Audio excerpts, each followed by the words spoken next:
So it's great to be here and to see the enthusiasm and the vibe. It's really amazing. And for this session, we are going to deep dive and get more insights on flavor-led growth from the experts in the industry. And without taking more time, I'll get into it.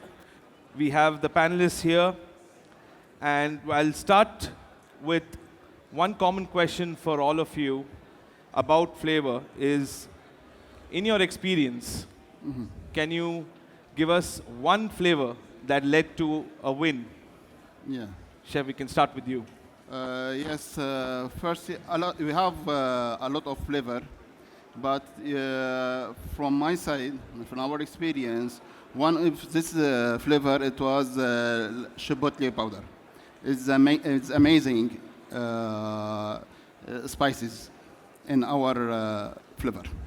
Lovely. Thank you, Chef. Honestly, it's a very, very tough question because, again, you can't ask a chef what's your favorite flavor or what flavor over your past experience did you implement and that had a major impact onto the market. But I would say starting in our career, 2014, dried lime, which is lumi, again, localizing a product. So we had to select a product where utilizing it in a certain dish that made the perception of your concept dominant for all your clients. So dried lime, I think, again, being a very Kuwaiti cultural product, being at the forefront of premium dining, was something that I think was an eye-opener to a lot of consumers, especially seeing it in a different cuisine, which is back then we used it in a Korean cuisine. So definitely, I think dried lime was one that set the stage. Amazing, amazing. We'll get back to on the localization for sure, but over to you. Yeah, from my experience, it was having a higher quality product. We previously used frozen, now chilled beef for Wendy's. So having a better product, a higher quality product that's fresh for the consumer. At the end of the day, it was amazing, even the feedback from the consumer. So having more fresh products. Thank you. Tan, over to you. Hi, Chef. I have a question always in mind that comes in my mind. Whenever we go to any restaurant and we try a sandwich or a pizza or a burger, what always stuck in our mind? Is it the meat? Is it the bread? Is it the flavor? So from here we found that everything that we have in life depend on the flavor. Selecting the color, selecting the food, we always have an emotional link toward the flavor. So the flavor is the base and the new battleground in the trend. Perfect. Thank you. Thank you. Thank you, everyone. So we'll start with you, Tan. Yes. In markets which are crowded with similar menus and price competition, Yes. I mean, how have you leveraged flavor to differentiate your brand? Currently, we know that a lot of restaurants are there. The menus are saturated. We know that the pricing is under pressure.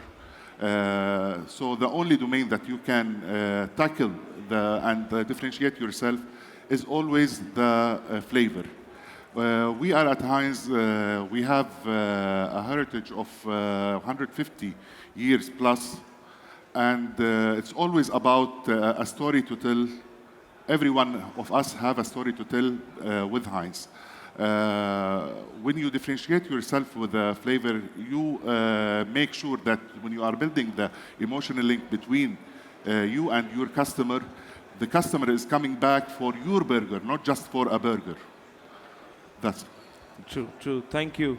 I'll move on to Chef Fouad here. Yeah. Chef, have you ever launched a flavor, that has failed to gain traction? Correct.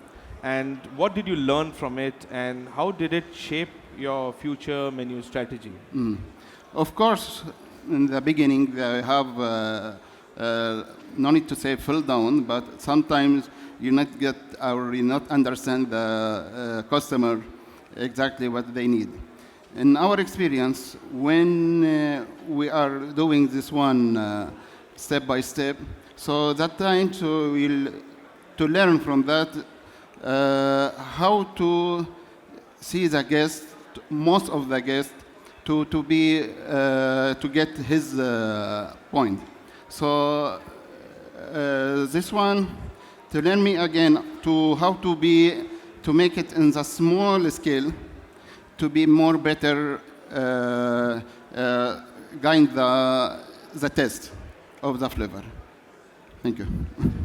Thank you, Chef. I'll move to mine, coming from a demand planning and supply chain background. How do you balance creativity with operational feasibility? As you know, operationally, it's a very difficult business that we're in the food and beverage business. So from my experience, it's a matter of approach. Instead of saying, can this be done, businesses has to approach, how can this be done? So communication is key in this step. Working with stakeholders, having clear communication, working with operations from the very beginning. Chefs should always be creative, but they should always be creative within the framework that they can operate. So understanding what resources that business has, what equipment that they have, and working very closely with operations, because operations can always enhance the product at the end of the day. They can give their feedback, they can review availability of the products, and they can always support in the whole process. At the end of the day, we're all in the same team, and it's always good to keep everyone involved, of course. And just one more comment. Sure. When you're speaking about operational feasibility, you want to make sure that it doesn't impact the day-to-day operations. Very true. As you know, resources are very tight, and you can't really be having a whole different process in place what doesn't adapt to the current processes in the operations. And also speaking from a manpower perspective, it's quite difficult to have that sort of manpower level, and it all needs to be taken into account. So I just believe it's a communication that needs to be taken place from the very beginning.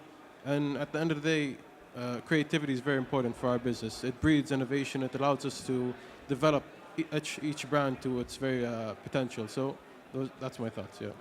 Thank you. Sticking to a bit more on operational to Faisal, what operational or planning challenges have you faced when rolling out a signature taste, across your multiple locations, and how did you overcome that? Look, I still remember, again, 2015 was a very big challenge that I had, because it was the first time we developed a concept that eventually in another 2 years, it moved into another location. Okay, so we had two. And when we talk about operational difficulties or challenges, obviously I'm going to look at a certain side, which is the consistency. And I think every restaurant owner or business owner faces the same issue. So to me, it was a nightmare. I know that one day I will be reaching that level where the main concern people are going to have is that I've tasted this dish in this restaurant. It does not taste the same as, for example, the other store, And everybody can share the same aspect whenever it comes to, having a similar concepts spread out in multiple locations. So obviously, one of the things that we had to learn from is centralizing things. And centralizing your operations obviously solved an unimaginable amount of chaos that we used to have. And when we first started, both kitchens used to prepare the same food. Some models obviously see this as their own strategy. To us, it did not make sense because it was, you're dealing at the end of the day with human beings. You're not dealing with machines. And human beings, with the nature of human beings, they start the day either having mood swings, they're under pressure, so the outcome isn't going to be the same every day. So centralizing things obviously solved this issue. And I always like to say this. So the approach that we took is, unfortunately, dumbing down the operations. How can we take one product and segregate it into multiple aspects that I can ensure that sending this product to a certain store will always be the same, no matter if it's one store or 100. So obviously centralizing it, and secondly, treating them as batch productions. I mean, we take this aspect as well. We dissect recipes into so many levels where we minimize the amount of work it takes to build up a recipe, rather than just taking them as flavors, taking them as products, sending them to the stores and treating them as building blocks. True. Thank you. I'll for the next question, I'll start with Chef Fao, then I would like all your inputs as well, because it's very relevant in this generation. Social media, right, is more often visual. And how do we convey flavor, digitally to create anticipation, create that interest, that engagement from our consumers? That's the question for you, and I would like, all your inputs as well. First, I think this one, it will be to creative name, maybe. And we can also to focus more on the product, what I need. And it will be, if we'll put in the good story, and it will be more simple, so it will be coming easy to go to the customer. Thank you. Obviously, social media today is the main factor to marketing. I mean, I don't see there is any market in the world that focuses on social media more than Kuwait. And when we talk about social media, we're talking about specifically Instagram. And Instagram, again, has this ability where the visual aspect is very prominent and it's very major. And I believe the use of social media in the right manner to promote your product is key. And it's a major element I believe restaurants need to take into account. The visual aspect, not only images, and I think when you take the videography side of marketing your products also plays a major role. So now it depends on the style of the restaurant, how it can promote this and how not, but I think definitely social media is a major factor that can promote it. And I think social media delivers the right language to your viewers. In what standard you're talking about? Is it going to be something that's on the premium level? Is it something that's going to be on the more commercial level? It's all about the language. It's all about the couple of seconds that you have to direct and market the product. Interesting points. Yeah, I agree with my colleague. Instagram is a very powerful tool, especially in Kuwait, and it's something that you need to adapt. Businesses need to understand the power of social media, but at the same time, that power comes with a lot of challenges. As you know, there's a lot of other competition in the market, and you're dealing with a lot of different other brands. And it's all about targeting the correct people, I believe. Targeting the people that are more inclined to buy your product. And also, at the end of the day, we're not. I have this mentality where we're not in the food and beverage business. We're more in the people business. You need to understand the people. You need to understand your consumers, and you need to understand which sort of market that you're operating. And this is something, a key philosophy that you need to be taking into account, because at the end of the day, we're selling to customers, and we need to figure out that whole situation, because social media now is quite a mess. There's so many different ads, and it's quite challenging for businesses to adapt, especially for small businesses, to adapt and challenge with all these other aggregators, because as you see, there's a big focus on pricing, especially in Saudi and Kuwait, and with Talabat now, and with the launch of Kita even, as you know. So it's quite a challenge, yeah. True, it is a challenge, and Yes. none better than Tan to give us more insights on. We totally agree that the social media has become an industry that's worth billions. And the new trend that become all the community become influenced by some social media figures that they would like to replicate them. So if you manage to incorporate your branding with a nice story to tell, and build and leverage on this branding, at the end you will be a winner. But at the same time, if you misuse the branding or the story that you want to tell, it's gonna be automatically against you, and this way might take your brand from the top to the bottom. True. To summarize, Yes. as Chef said, the name, the story, and that's how we communicate, the flavor through social media. Exactly. Lovely. So I'll stick to you again, Tan. Can you share an example where customer-generated content around your flavors kind of amplified that brand perception organically? Exactly. What defines usually the QSRs is the flavor that they have. We at Heinz supported a lot of QSRs in developing their sauce and their signature brand. So we worked with them closely in order to create their burger sauce.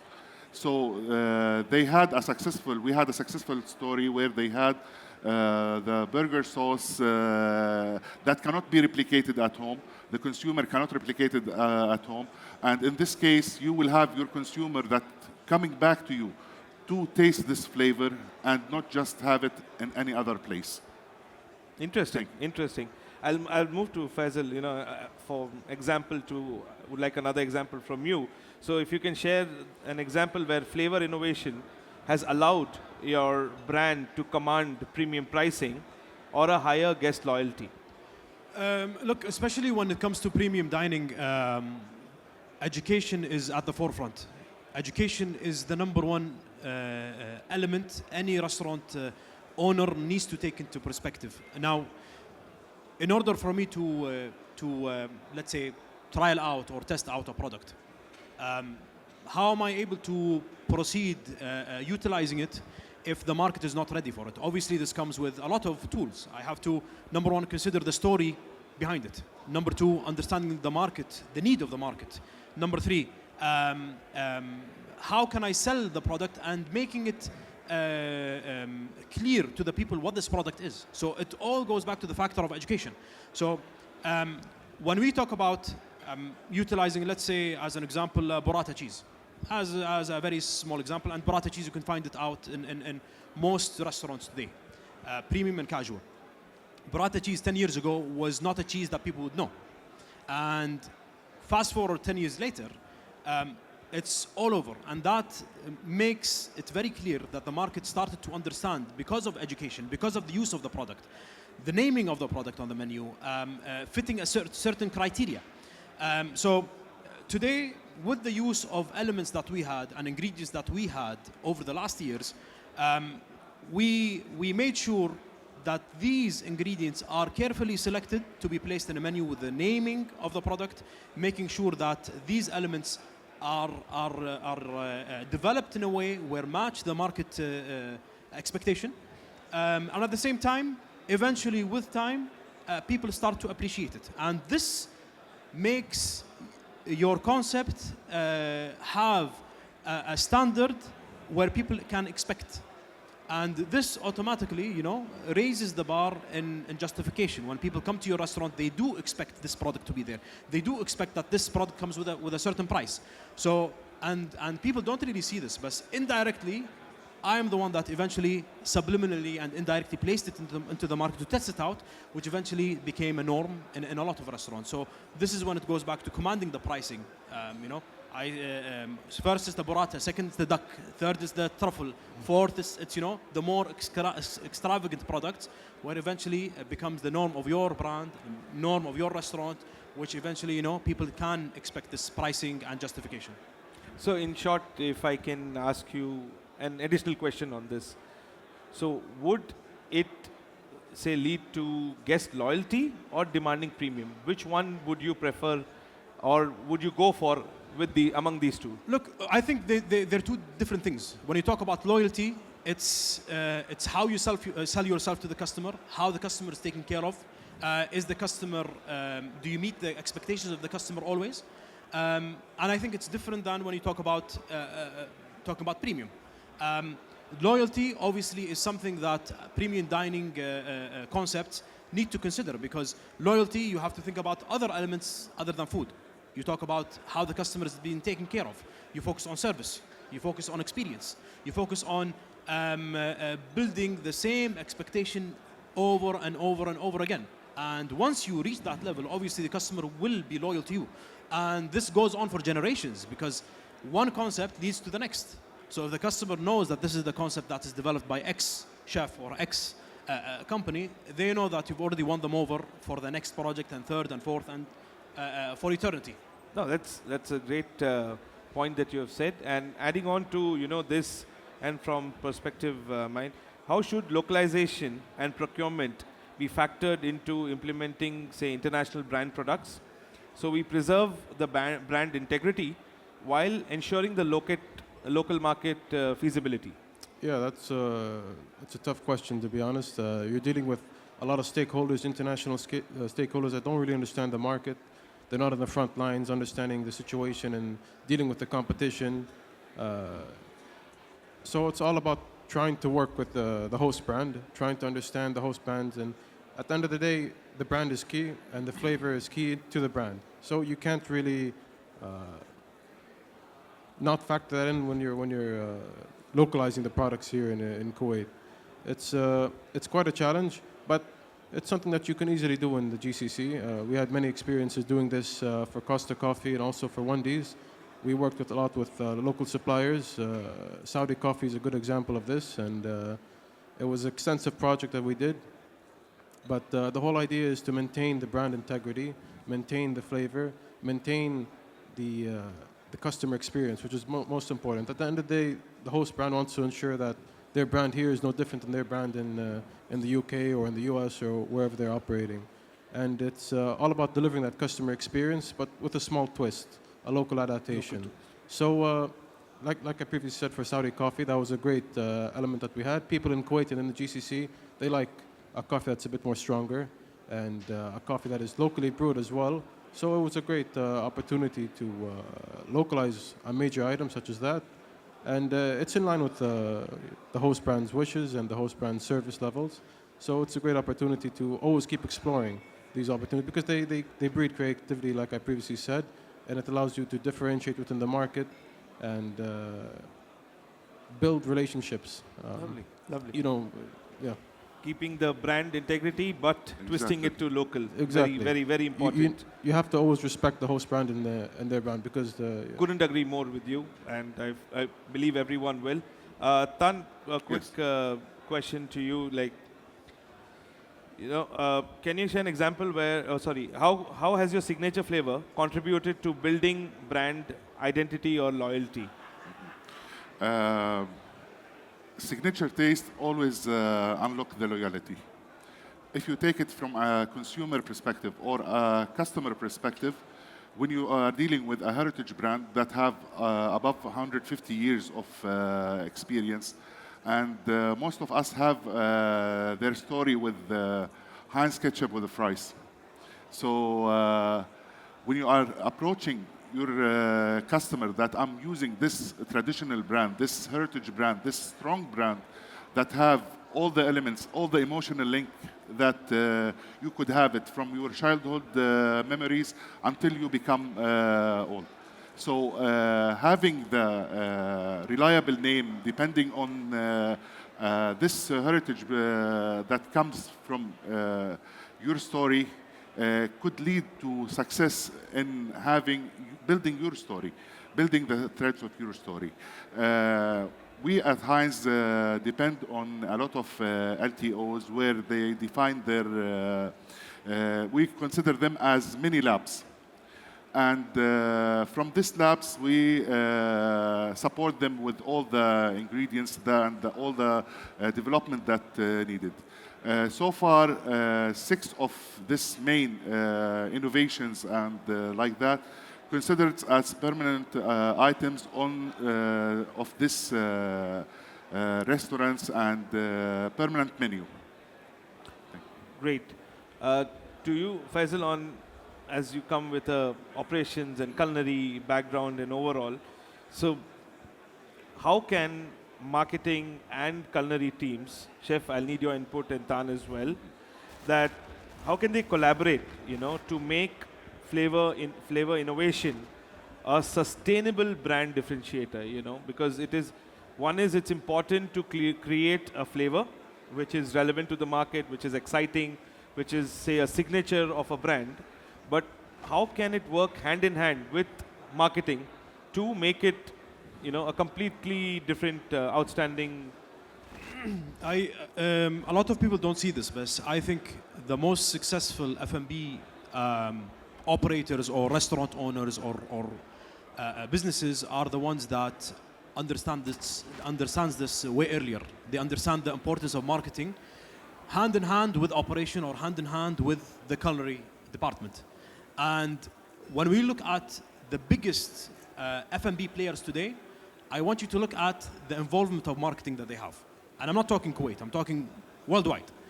marketing is one of the most crucial pillars of operating any business, specifically F&B. F&B, I think, it's a tool that you need to use because at the end of the day, this tool is found in everybody's pocket. And it's a platform that makes it much easier to create and to identify what your brand language is, what the people are expected from you. You define, are you a premium concept? Are you a very commercial concept? Are you a fine dining concept? It all goes back to the language that needs to be translated through marketing. So when we look at the importance of having marketing and the creating a product or creating a flavor, it's extremely crucial. And when we look at our aspect, now, I have a marketing background. Obviously, I graduated as a film and photography, so I have a very strong creative background. And then I got a degree in culinary arts, so I have a very strong culinary background. So utilizing both of them, I think worked for my benefit, understanding what and how I put the language to develop and what language I want to use for my consumers to see. How can I explain this dish? So obviously, using social media, you're very limited with the tools that you could use. Obviously, the only thing you could use is the visual aspect, and a lot of people don't like reading on social media. So you have to, number one, use extremely strong visual elements, or use extremely visual imagery, or use the audio or the different senses that you can use. So obviously this gave us a head start when it came to developing our restaurants, and I see this as a very important pillar restaurants need to consider, that it goes hand in hand. And that's how it comes when we come to develop our dishes, when it comes to develop our restaurants. Marketing is always part of our initial discussions and initial brainstormings. That's even before we come to finalize our, the restaurant. Great. Chef, would you like to add? Yes, just same what he said, okay. But in special in F&B, I think we have each part was important. Marketing is very important to translate what you have in, for example, in the kitchen. So if we have good communication to each other from supplier until to the customer, so this one it will get more effect to understand each other to have. And if you have the good marketing, but we don't have quality, it's bad quality. So it's coming more easy. So all each other, it will be complete to each other. Thank you. Thank you, Chef. Tan, would you like to add? Of course, behind every marketing campaign, there is a message to deliver, and there is something to say. As we all know, the marketing funnel starts with a trial and end up with adoption. Sometimes when you are so demanding in such market, like very expanding very fast and demanding a lot, you have to keep always in your mind that you have to have the right weapon or the right brand that you are fighting with. Here we comes with it has to be Heinz tagline. It's not just a tagline. We're depending on this tagline just to highlight and clarify that always there you have a brand behind you. Behind comes with a strong background. Behind this brand, there is a lot of innovation, a lot of support that's happening to this. So we are fully supporting you and taking your ideas, trying to perform the best out of it, and have a new innovation that comes to the market with your twist or with the market twist that needed in this time. Great. So as we are running out of time, I would like to thank each and every one of you for your valuable insights from your experience. And is it open for the... No, we don't have time. Sorry. So thank you. Thank you, everyone. Thank you very much. Thank you. Thank you. Thanks. Thank you so much.